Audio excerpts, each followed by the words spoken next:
Hello guys, try natin mag-withdraw. So today is May 24, 2026.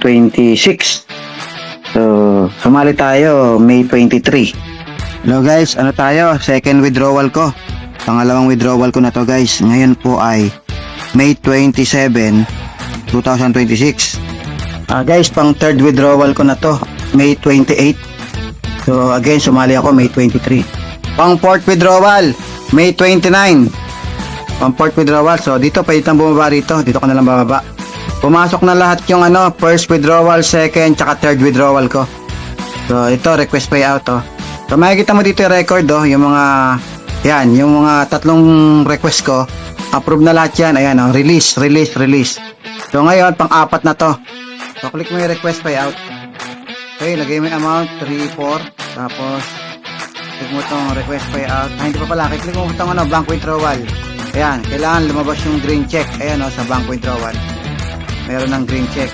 Saka mo na click yung request payout. Then confirm. Okay, ayan nakita mo payout successfully. Payout requested successfully. So hintayin ulit natin to. Okay, again, May 29, pang fourth withdrawal. 4 na withdrawal sa loob ng 6 na araw. Thank you Lord. Thank you. I connect.